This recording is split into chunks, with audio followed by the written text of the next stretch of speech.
Autoconfiança é um sentimento de confiança nas habilidades, qualidades e julgamentos de uma pessoa. É isso mesmo. Você é uma pessoa autoconfiante? Nós vivemos tempos em que, seja qual for o problema, dizem que tudo pode ser revertido pela autoconfiança. Eu confiar em mim mesmo, ter confiança em mim mesmo. O evangelista Lucas, capítulo 17, versículo 11 até o 19, escreveu que certa vez Jesus, ao caminhar, essa é a última caminhada de Jesus, é a última vez que Jesus está subindo, está indo para Jerusalém, e nessa sua ida para Jerusalém, para ser crucificado na cruz, no meu lugar, no teu lugar, diz que Jesus passa por uma região, a região da Samaria, um território fora das terras de Israel, fora do povo de Deus, em terras estrangeiras. E Jesus, ele ouviu um grupo de 10, é isso mesmo, um grupo de 10 pessoas com lepra lhe fazendo um pedido. Ser leproso naquela época era ser marginalizado, era estar condenado a uma vida de completo isolamento. Isolamento da família, isolamento dos amigos, isolamento da sociedade. Bem, há pouco tempo nós vivemos dias de isolamento.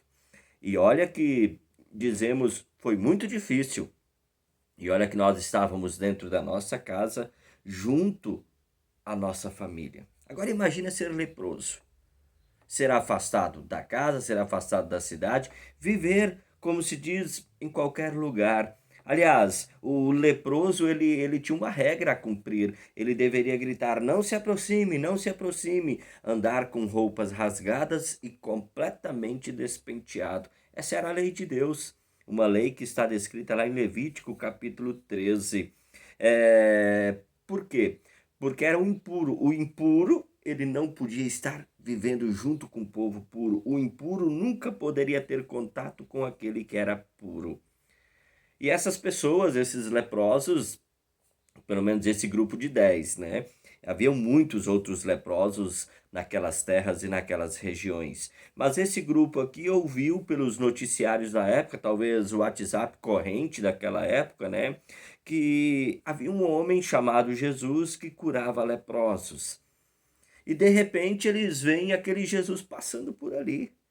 E a distância recomendada, que era 15 metros, deveria ficar de uma pessoa sadia. Aqueles leprosos distantes de Jesus, eles começam a gritar: Mestre, mestre, tenha pena de nós.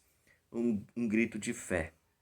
Um grito de fé que provinha de uma real necessidade. Algo extremo.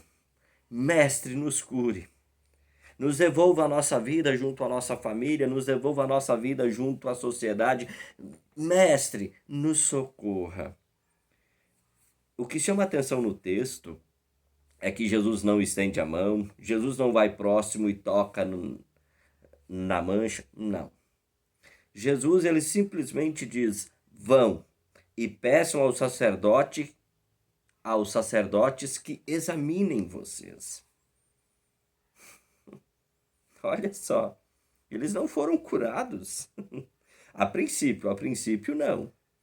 Jesus, eles gritam: Mestre, tenha pena, tenha misericórdia de nós, nos socorra. E Jesus olha para eles e diz: vão, vão, peguem o caminho e retornem.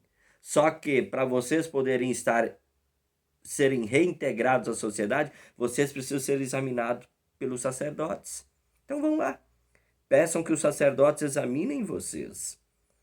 E aqueles 10 leprosos, eles vão em direção aos sacerdotes. Claro que o samaritano talvez iria lá para o seu sacerdote.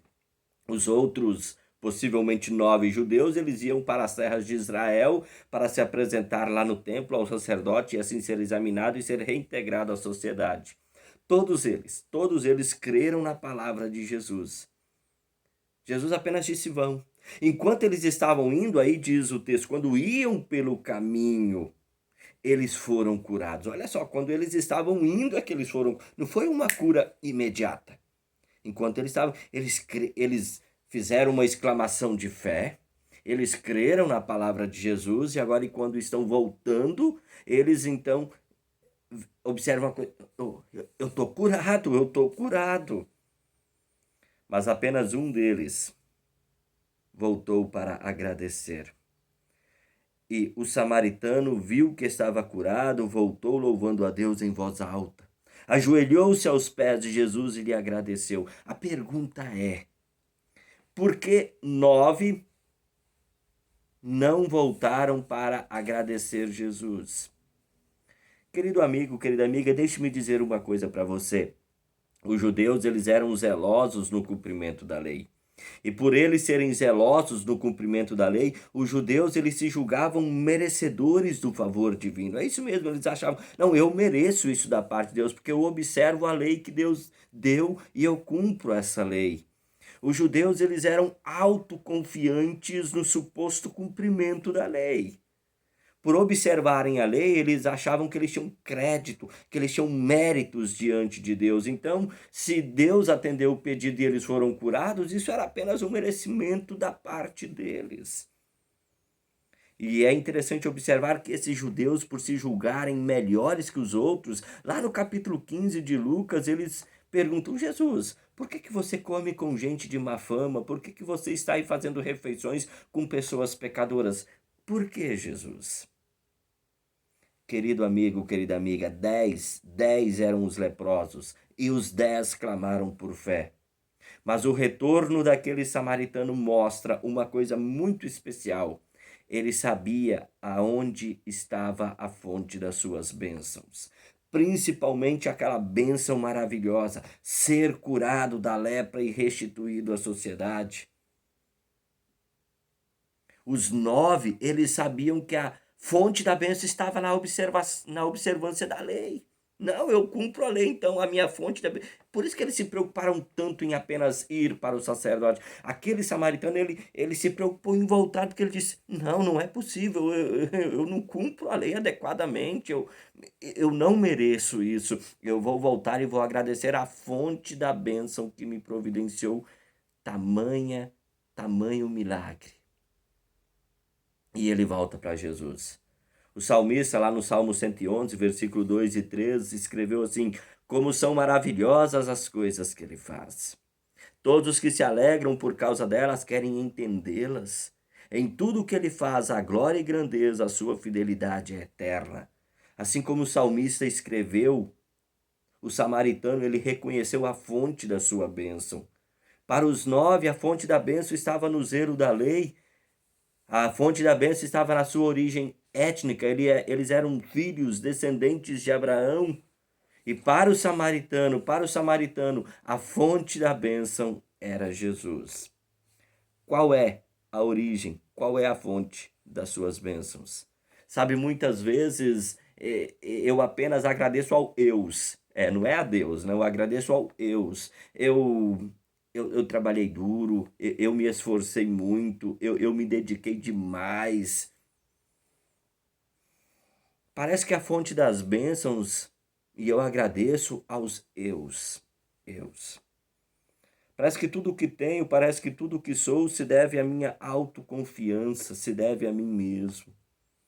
Qual é a fonte das suas bênçãos?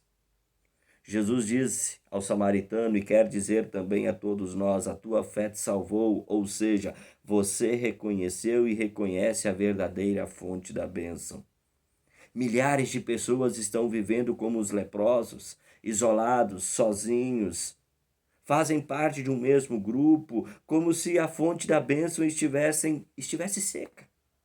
Sabe, elas vivem isoladas, elas vivem achando assim: bom, o autor da bênção, a fonte da bênção secou. No segundo mandamento dos 10 que Deus nos deu, no segundo mandamento, Jesus, ele nos diz a suplicar para ele, e a suplicar para ele nos momentos de dificuldade.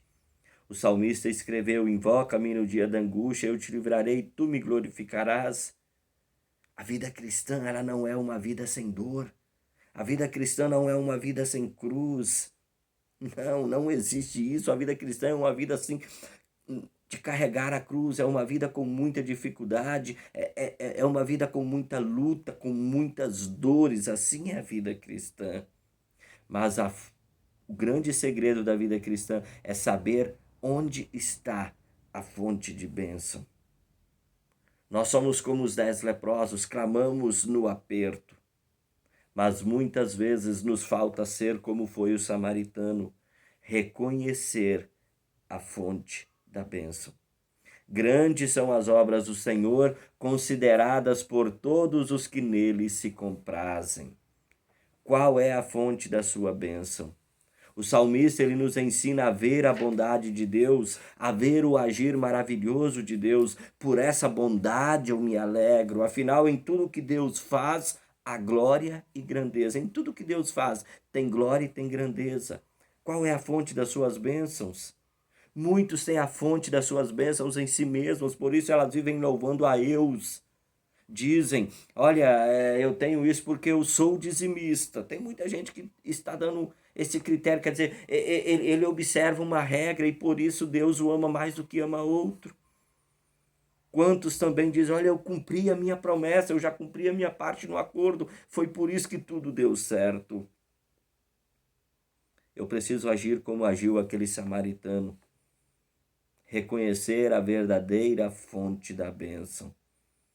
Eu não mereço o favor divino, não, eu não mereço o favor divino.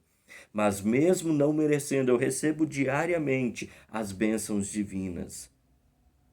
Aliás, o apóstolo Paulo, na segunda carta a Timóteo, ele escreveu, se não formos fiéis, Cristo continua sendo fiel.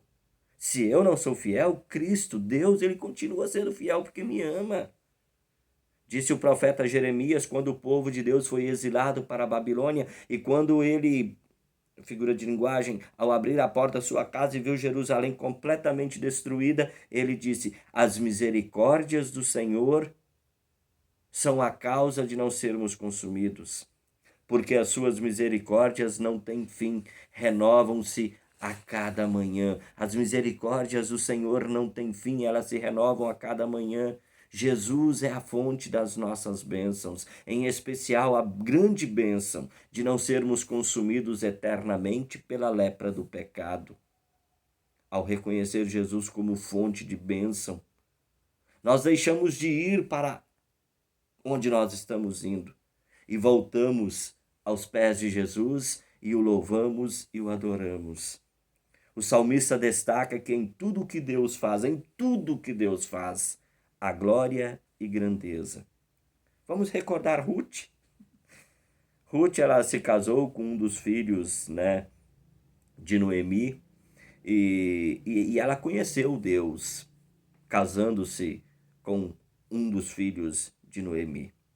E ela viu Noemi perder os seus 2 filhos, perder o seu marido. A própria Ruth perdeu o seu marido.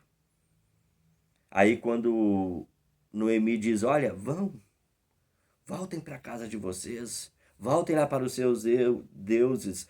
Ruth, pelos olhos da fé, ela reconheceu quem era Deus.